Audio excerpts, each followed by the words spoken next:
Hello everyone, welcome to my YouTube channel full chemistry tutor.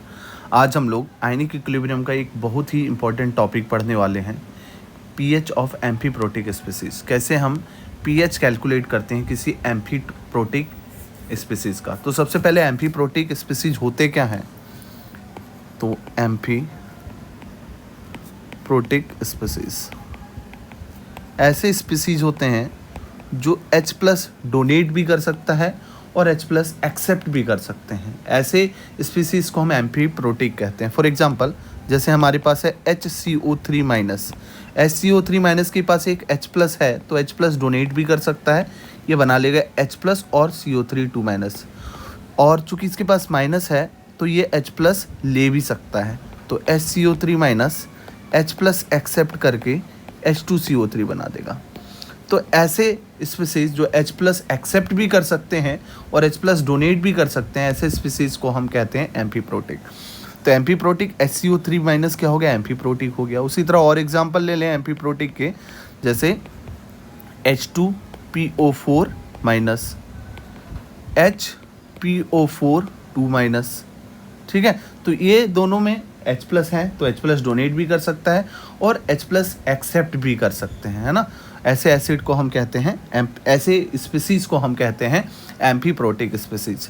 तो हम इस video में आज देखने वाले हैं कि पीएच कैसे निकालते हैं हम एम्फीप्रोटिक एसिड का। तो pH of amphiprotic species actually, है ना, एम्फीप्रोटिक स्पीसीज। ठीक है, जैसे मान लेते हैं कि हमारे पास एक एसिड है, एक डायबेसिक एसिड H2A है ना। वो कैसे डिसोसिएट होगा? वो डिसोसिएट होगा H+ और Ha- में। यहाँ पे जो Ha- है वही हमारा क्या है?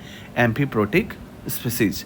इसके डिसोसिएशन कांस्टेंट को हम Ka1 कह देते हैं। उसी तरह अगर Ha- डिसोसिएट होता है तो ये देगा हमें H+ + A2-। ठीक है, अब इसके डिसोसिएशन कांस्टेंट को हम K2 कह देते हैं ना। तो Ka1 अगर हम लिखना चाहें इस एसिड का तो Ka1 क्या होगा हमारा? Ka1 = concentration of H+ into concentration of Ha- upon concentration of H2A के बराबर होगा, है ना।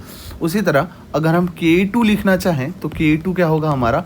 Concentration of H+ into concentration of A2- upon concentration of Ha-। ठीक है, Ha-। अब हम क्या करें?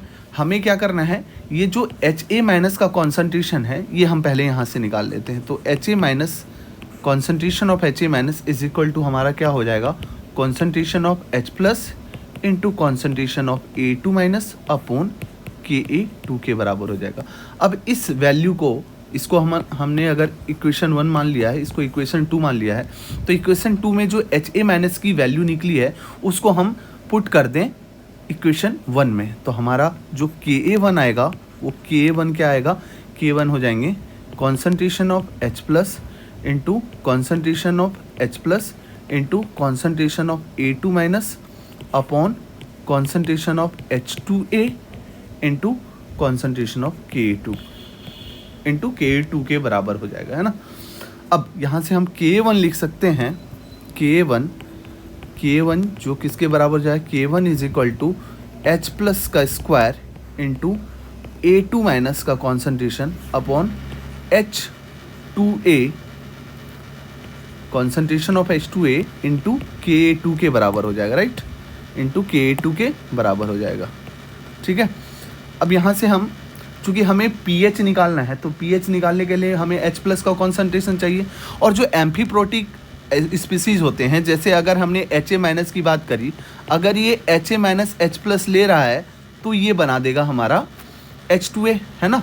सेम अमाउंट में जितना H2A बन रहा है उतनी अमाउंट में अगर Ha- H+ को डिसोसिएट करा, H+ को रिलीज करा तो ये A2- बना देगा हमारे पास।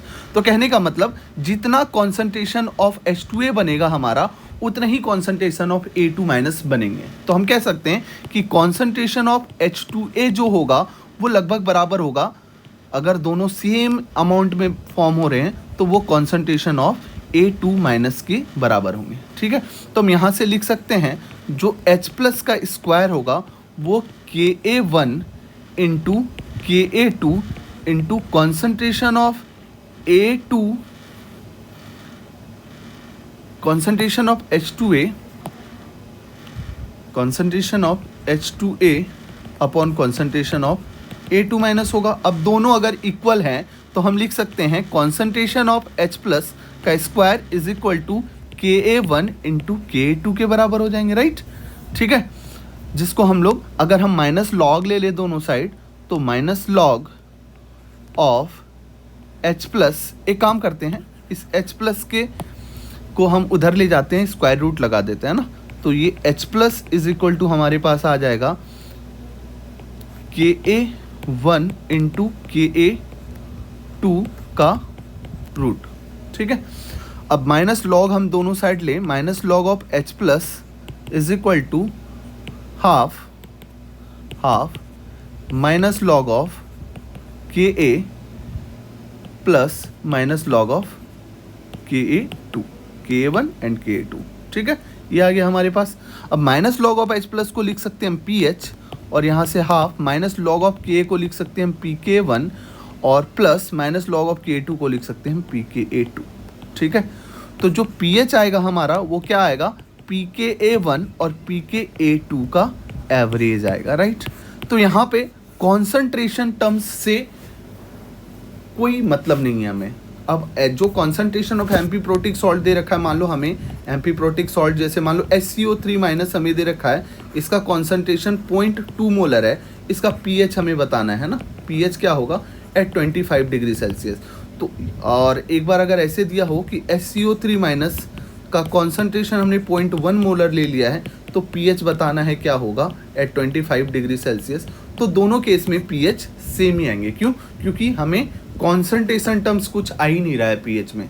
तो ये है हमारा पीएच निकालने का तरीका। बस हमें यहाँ पे ध्यान ये देना है कि जब वो H प्लस डोनेट कर रहा है तो कौन सा वाला कर रहा है, मतलब कौन सा Ka होगा डिसोसिएशन के लिए, और अगर ले रहा है एक्सेप्ट कर रहा है तो उसके एसोसिएशन में अगर हम Ka की बात करें तो कौन सा K होगा, है ना। फॉर एग्जाम्पल अगर हमने ले लिया है H2PO4 माइनस, ठीक है। अब ये H2PO4 माइनस जो है वो अगर H प्लस लिया तो H प्लस लिया तो कौन सा वाला लेगा वो हमें देखना है, तो ये बना देगा H3PO4। अगर हम उल्टा सोचें तो H3PO4 जो है वो पहला H प्लस छोड़ रहा है और H2PO4 माइनस बना रहा है, तो हम इसके K को K1 बोलेंगे, है ना। उसी तरह अगर H2PO4 minus H plus donate कर रहा है तो बना देगा ये H plus plus HPO4 2 minus, चूँकि ये दूसरा H प्लस डोनेट कर रहा है इसलिए Ka2 होगा। तो ऐसे केस में pH कैसे निकालेंगे, तो pH होगा हाफ Pka1 प्लस Pka2, ये आ जाएगा हमारा, है ना। अगर हमने एसिड ले लिया, मान लो एम्फीप्रोटिक स्पीसीज जो हमने ले लिया है वो ले लिया HPO4 2 माइनस, राइट। अब ये H प्लस अगर डोनेट करेगा तो H plus plus PO4 3 minus बनाएगा, चूँकि ये तीसरा H प्लस दे रहा है इसलिए K3 इसके लिए यूज होगा। अगर ये H प्लस ले रहा होगा तो HPO4 2 माइनस, अगर H प्लस एक्सेप्ट कर रहे होंगे तो कौन सा H प्लस एक्सेप्ट करेगा, सेकेंड वाला H प्लस एक्सेप्ट करेगा, राइट।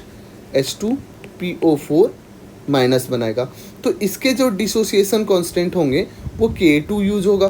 तो अगर हम इसका pH निकालना चाहें तो pH क्या हो जाएगा हमारा, Pka2 प्लस Pka3/2 के बराबर हो जाएगा, राइट।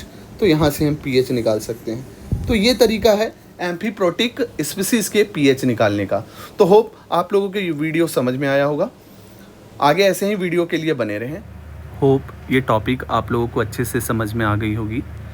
नेक्स्ट ऐसी और टॉपिक्स के लिए जुड़े रहें हमारे यूट्यूब चैनल से full chemistry tutor. To subscribe, like and comment. Thank you.